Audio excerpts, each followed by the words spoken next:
दोस्तों, साल 2021 के बाद पहली बार कोई डीजल का कार्गो जहाज भारत से चीन की ओर जा रहा है और इसके पीछे कारण वेस्टर्न देश के प्रतिबंध है। इतना ही नहीं, नायरा एनर्जी को भारत की एसबीआई ने बड़ा झटका दिया है और इस फैसले का असर सिर्फ एक कंपनी पर नहीं बल्कि भारत के crude oil trade, fuel market और अंतर्राष्ट्रीय रिश्तों पर भी पड़ सकता है, क्योंकि एसबीआई ने ट्रांजैक्शन प्रोसेस और अंतर्राष्ट्रीय व्यापार से नायरा को बाहर कर दिया है, जो कि एक बड़ा झटका है। इसके अलावा हमारी दूसरी खबर रूस से आ रही है और भारत ने ये फैसला लिया है कि वह अपनी सेना में 2 एडिशनल S-400 या फिर S-500 डिफेंस सिस्टम को शामिल करने वाला है।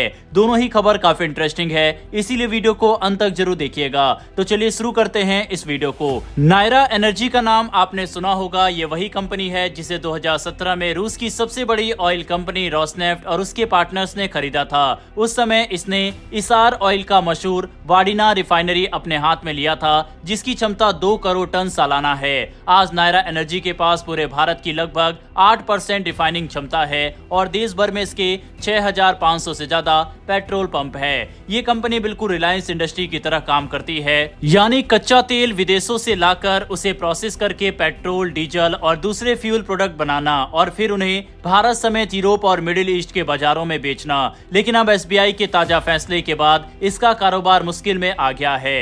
दरअसल अमेरिका और यूरोप ने रूस पर लगातार कड़े आर्थिक प्रतिबंध लगाए हुए हैं, खासकर उसके तेल व्यापार पर। जुलाई 2024 में यूरोपीय संघ ने अपना 18वां सैंक्शन पैकेज लागू किया, जिसमें रूस से आयात होने वाले ईंधन पर पाबंदी और कच्चे तेल की कीमत पर 47.6 अरब डॉलर प्रति बैरल की सीमा तय कर दी गई। ये नियम किसी भी बैंक और कंपनी के लिए बहुत सख्त है, खासकर उन बैंकों के लिए जिनकी विदेशों में शाखाएं हैं। एसबीआई यानी स्टेट बैंक ऑफ इंडिया के पास भी कई अंतर्राष्ट्रीय ब्रांच है। ऐसे में अगर वो रूस से जुड़े किसी विवादित तेल सौदे को प्रोसेस करते हैं तो उन्हें अमेरिका या यूरोप की ओर से सख्त कार्रवाई का सामना करना पड़ सकता है और यही डर अब असली वजह बना है। स्थिति तब और बिगड़ गई जब हाल ही में अमेरिका के राष्ट्रपति डोनाल्ड ट्रंप ने भारत पर एक नया 25% अतिरिक्त टैरिफ लगा दिया, खासकर रूस से जुड़े कच्चे तेल के सौदों पर। मतलब अगर भारत रूस से तेल खरीदता है और उस पर अमेरिका को शक होता है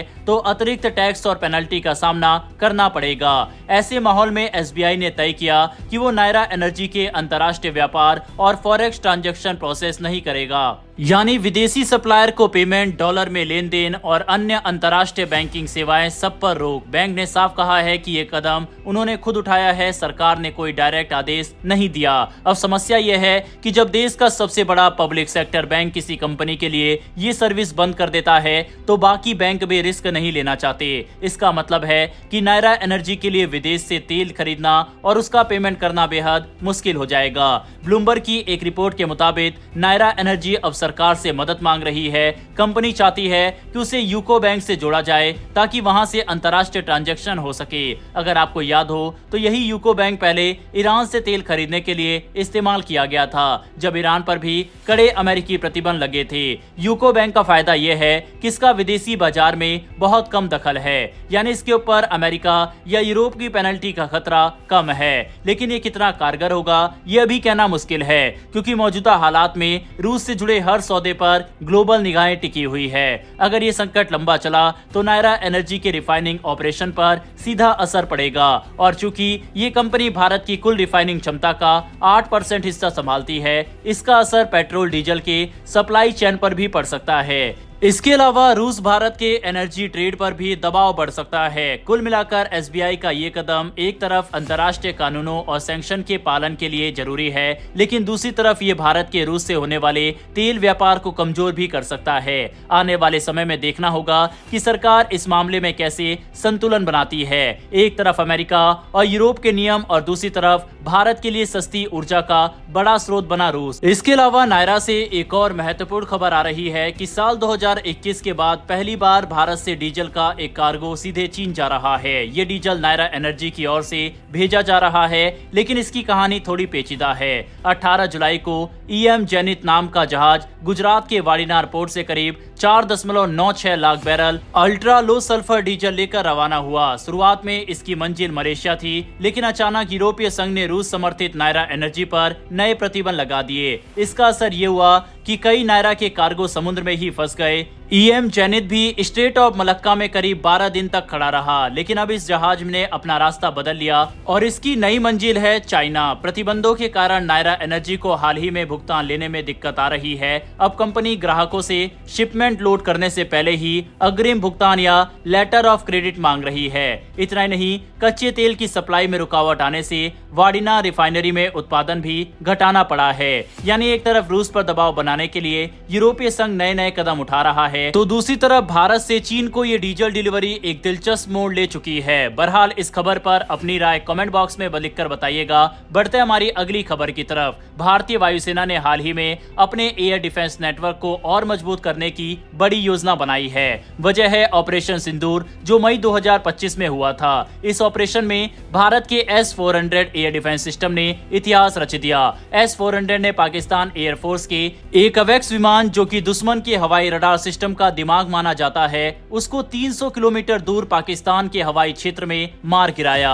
ये दुनिया का सबसे लंबी दूरी का दर्ज किया गया सतह से हवा में मार करने वाला रिकॉर्ड है। 4 दिन चले इस ऑपरेशन में S-400 ने 10 सफल निशाने लगाए। साथ ही ये सिस्टम भारत के IACCS और स्वदेशी आकाश तीर नेटवर्क से जुड़ा था, जिससे बाकी रक्षा प्रणालियों जैसे आकाश, MRSAM और QRSAM के साथ मिलकर पाकिस्तान के ड्रोन, मिसाइल और लड़ाकू विमानों को रोका गया। ये सफलता इतनी बड़ी थी कि अब वायुसेना 2 और स्क्वाड्रन लेने की तैयारी में है, या तो S-400 के या फिर उससे भी आधुनिक S-500 के, जो हाइपरसोनिक मिसाइल और स्टेल्थ एयरक्राफ्ट को 600 किलोमीटर दूर तक मार सकता है। अभी भारत ने 5 S-400 स्क्वाड्रन का ऑर्डर दिया हुआ है, जिसमें से 3 आ चुका है और बाकी 2 दिसंबर 2026 तक आ जाएंगे।